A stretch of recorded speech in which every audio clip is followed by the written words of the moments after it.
So for ZTE, we primarily develop Android smartphones. Probably may or may not have heard of us, but we're actually the fourth largest Android, smartphone OEM in the world. 50% of our phones approximately are sold in China, so and outside of China, mostly operator branded. But in terms of innovation and time to market, this past February Mobile World Congress, we launched the first Firefox OS smartphone, HTML5-based smartphone, and we really relied on our partners, Qualcomm, Mozilla, and Telefonica, our first launch partner. So from there, different elements brought in parts of innovation, I guess, to a task. Qualcomm certainly wants to sell their chipsets to as many operating systems as possible, whatever the market support. Telefonica and operators in general want a diversity of platforms, not necessarily beholden to the duopoly of iOS and Android. And certainly for ZTE, we're very operating privileged. We want to remember the operator would like to customize. So from that standpoint, there are a variety of players in the ecosystem that want to help accelerate innovation in one case. Telefonica controls huge parts of the market in certain parts of the world. And not just Telefonica, obviously, but in most parts of the world, the network operator is still a distribution point for how a phone gets to a consumer, for better or worse. And telco operators traditionally have not been shy about using that power in order to be able to dictate what phones do, what features they have and don't have, what prices they have, and so forth. Now, I think we've seen Apple as maybe the first one that actually kind of broken through in that a little bit. Not 100% there, but certainly really probably most people have gotten. But it'd be interesting to hear from the device people on stage. How do you view that world with the operators being so dominant, yet have necessity being large and slow moving? How do you find that middle ground as a device manufacturer?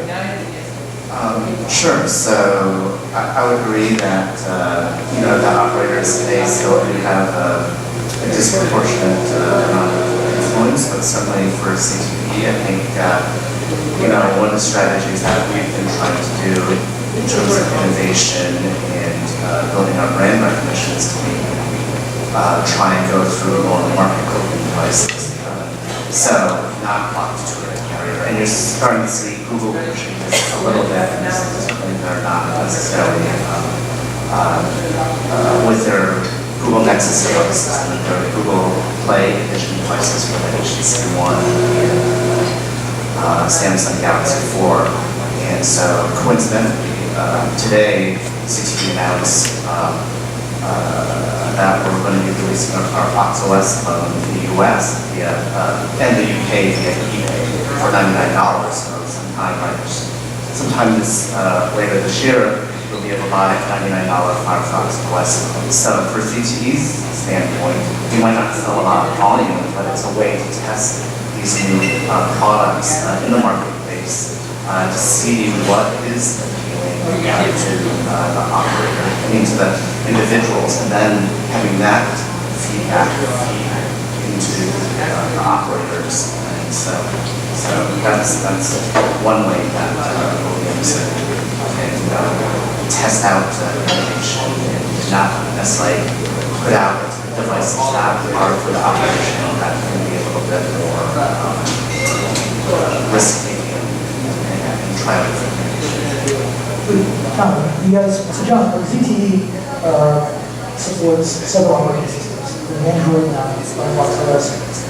How do you guys view the world of the community and ecosystems? How do you define those? How do you build those? And how do you build those so that they support not only the Android Firefox, but also support ZTE as a company? So,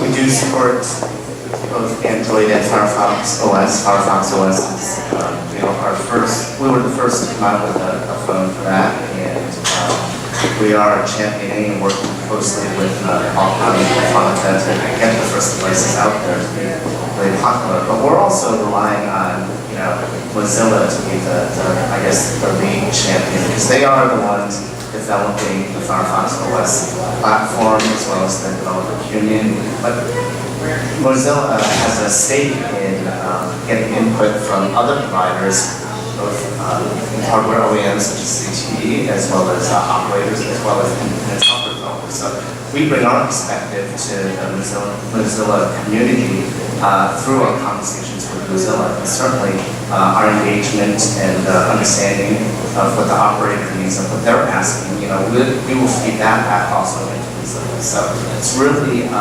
participating and trying to influence the direction of Firefox OS in terms of what the OEM needs, as well as what we're hearing from our end users and such. On the Android standpoint, certainly that's the Google, right? I mean, in terms of the Android developers, Google, they have the Google I/O and the releases of Android. So I mean, Google's a much bigger platform for much more well-known entity in terms of engaging developers to push the platform forward. But certainly within China, I mean, certainly as ZTE, we are one of two OEMs that I know of that develop an Android-based platform that is not fragmented. I mean, everything goes through Android competitor test suite. So what you develop in the United States will work, if it's certified Android. So from that standpoint, as well as providing a market space. So we have a ZTE App Store, since Google Play is not available in China. So from that standpoint, providing a distribution point as well as a certified, pure, non-fragmented Android experience for developers as well as the Great. So as the other part of that Firefox relationship, Telefonica. Like remember the bull. Yeah, I would try to. Do I look like a number 4? I think just social norms, I think, it's partially generational where, kids these days are always doing Facebook or Twitter and looking at their screens and I don't mind. driving and texting and stuff. And we live in a bubble here in Silicon Valley, so I think, we definitely, testing any new products, I think we want to go out to like middle America and make sure that we're not, drinking our own Kool-Aid where, everybody walking around at Google I/O with a Google Glass or in Mountain View where you see Teslas everywhere and Google Glass and Priuses and everybody's got their latest Samsung Galaxy S4 or your iPhone 5 or 5S coming down the road. So I think, fashion along with social norms, because I think, here in Silicon Valley, we're pretty much all early adopters, even if you don't think you are. You know way more what's going on than the rest of the US. So, we can say that, maybe the iWatch by Apple will take the world by storm, but still, I think there definitely are barriers, and I think part of it will be generational and have the youth adopt things more quickly. Since this is a panel on wearables and devices, I do think mobile health is a huge opportunity. Just because, in a lot of advanced countries, and not even so advanced countries, population is aging. It's a huge, expense on GDP for a lot of countries.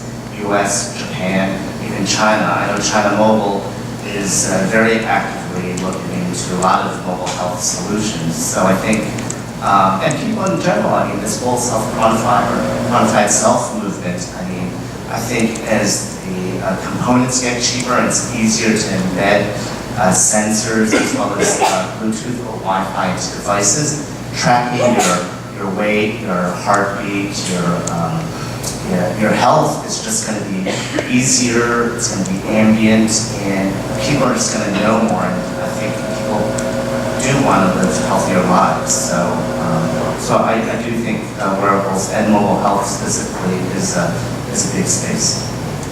All right, I'm gonna go way out. Yeah, I mean, I think also, as consumers become more aware, so, the latest rumor of the iPhone 5S over the weekend was that it was going to have the fingerprint authentication, right? So, people are starting to think, oh, what's next, And, I've heard, in terms of sensors becoming more advanced, there's this company based out of San Jose called NeuroSky, and they have, a processor that can measure brainwaves, EEG, and also EKG for heart rate. And they've demoed publicly that you can unlock your phone based on your unique heartbeat, or your iPad. So just like as these things become more embedded, people will, I think, become aware and say, hey, why don't I have this? Why can't I do this? And then again, that feedback loop to the medical community will say, as well as governments, as well as doctors, they'll realize, hey, we can work together to, have actionable cross-platform uniform data that can, with privacy, to be able to solve problems. It is a matter of time.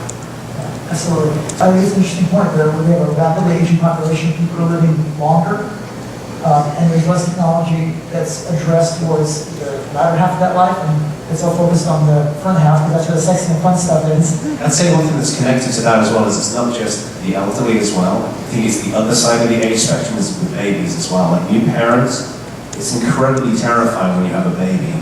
And the reassurance that you can have around your baby, as well as your elderly grandparent or parent. To me, the key thing there is being able to have the technology, but then it being an open standard that you can communicate between different devices.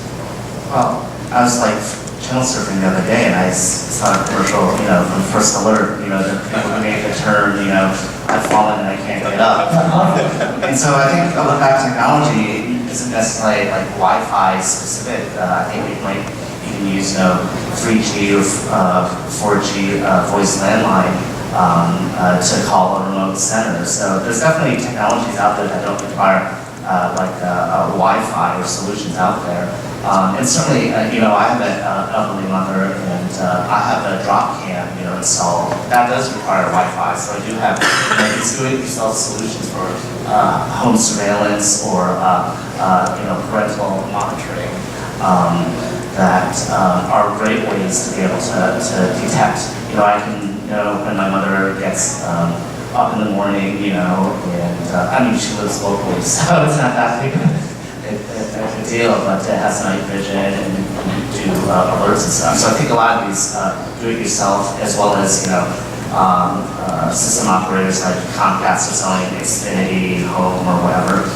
There are lots of solutions, and there are going to be even more coming. So. This is definitely a huge growing market there. So I think we have one more question.